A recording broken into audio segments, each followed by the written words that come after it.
Hi అండి, అందరికీ నమస్కారం. నేను మీ హేమని. ఇప్పుడే మా లాయర్ ఒక మంచి గుడ్ న్యూస్ చెప్పారు. నాకు నెగిటివ్ వచ్చిందంట, చార్జ్ షీట్ లో నెగిటివ్ అని వేశారు. సో దానివల్ల నాకు చాలా చాలా హ్యాపీగా ఉంది. పోయిన సంవత్సరం మరి కరెక్ట్ గా పూజ చేశానా, అక్షింతలు కరెక్ట్ గా వేసుకున్నానా లేదో తెలియదు. ఒకవేళ చంద్రుని చూసుంటాను పోయిన సంవత్సరం, నీలాపి నిందలు పాలయ్యాను. సో ఇంకా కొంతమంది ఇంకా నిందలు వేయడానికే ట్రై చేస్తున్నారు. నేను అందుకే ఇమ్మీడియట్ గా ఈ వీడియో పెట్టడానికి కారణం కూడా అదే. నాకు అఫీషియల్ గా కూడా నేను చేయించుకున్న టెస్ట్ లో ఆల్రెడీ నెగిటివ్ వచ్చింది, మీ అందరికీ తెలుసు. ఇప్పుడు అఫీషియల్ గా కూడా నా చార్జ్ షీట్ లో హేమకి నెగిటివ్ వచ్చిందనే వేస్తున్నారు. ఓకేనా, అదే కోర్టులో సబ్మిట్ చేశారు. కాకపోతే ఒక ఛానల్ వాళ్ళు మాత్రం పాతదే పట్టుకుని హేమకి పాజిటివ్ వచ్చింది, చార్జ్ షీట్ లో పాజిటివ్ వేశారు అని మాట్లాడుతున్నారండి. చార్జ్ షీట్ నా చేతికి వచ్చిన తర్వాత ఒక్కొక్కళ్ళ పని చెప్తాను. ఎవరిని వదలనండి నేను. రాత్రికి నాకు ఈ మర్యాద, ఈ పేరు రాలేదు. హేమక్క అనే ఒక బిరుదు నాకు రాలేదండి. ఎంతో కష్టపడితే వచ్చింది.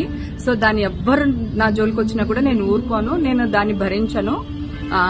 యూట్యూబ్ ఛానల్స్ వాళ్ళకి కూడా చెప్తున్నానండి, దాంట్లో నెగిటివ్ వచ్చింది, అఫీషియల్ గా కూడా నెగిటివ్నే వచ్చింది. నెగిటివ్ వచ్చిందని పబ్లిసిటీ ఇవ్వడం మానేసి పిచ్చి పిచ్చిగా ఏదో మాట్లాడుతున్నారు.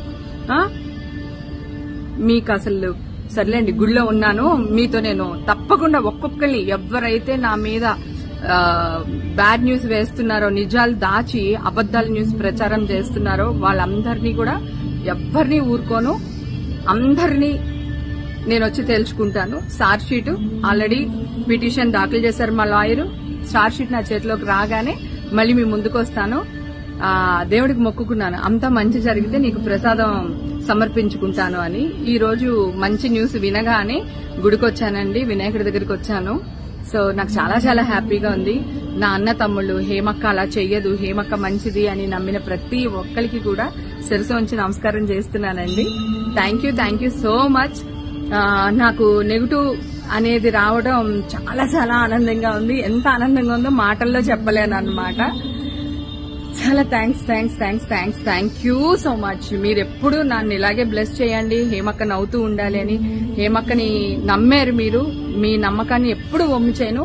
నా వల్ల నా ఇండస్ట్రీ గాని, నా వల్ల నా ఫ్యామిలీ గాని తల వంచుకునే పని నేను ఎప్పటికీ చెయ్యను. ఇప్పటి వరకు చేయలేదు, ఇక మీదట కూడా చెయ్యను. ఓకేనా? Thank you so much.